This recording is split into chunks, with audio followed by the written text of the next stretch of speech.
Hey, Adam here with a simple and fast review of the Lanrritoire Hubcaps for the Tesla Model Y. We're going to open them up, show you what they look like, test them out, and of course let you know whether or not they're worth buying.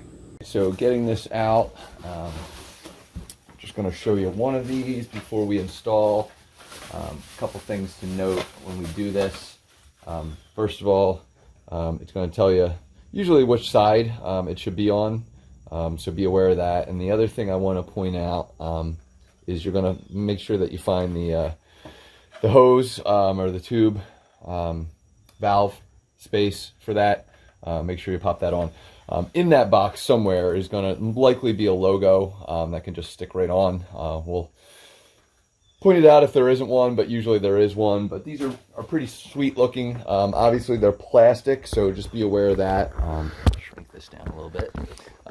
Just want to give you that feel and understanding. I'm sure they'll look great, but still just want to give you that update. So we'll go ahead and show you the install and what they look like after. All right, so I'm going to install a left side. As you can see, got the L. And I always recommend to have a pair of gloves, just because this stuff gets dirty, and B, a little tool that you can kind of solidify without having to bang with your hands or anything like that. But really what you're going to try and do is just find this center piece, and again, making sure you align yourself properly.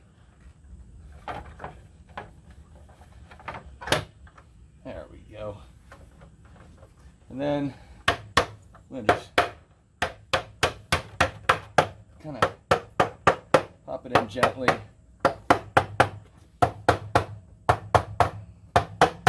On all the sides, making sure that we have a good firm positioning, and then we'll the next step is we'll put on the little logo. So you may have to search the packets, and I was mistaken. There is no Tesla logo here. I don't really care personally. It's not me. But you're just going to pull off some double-sided tape. You'll see the red stuff here. That was the other side of that. And then we're just going to sit it right onto the center. Try and align it the best you can. And then just hold. Give it a good like 10, 15, 20 seconds, whatever you want, to make sure it's aligned properly and stays on. I do recommend that you kind of get these things through the car wash, especially depending on what was on it before.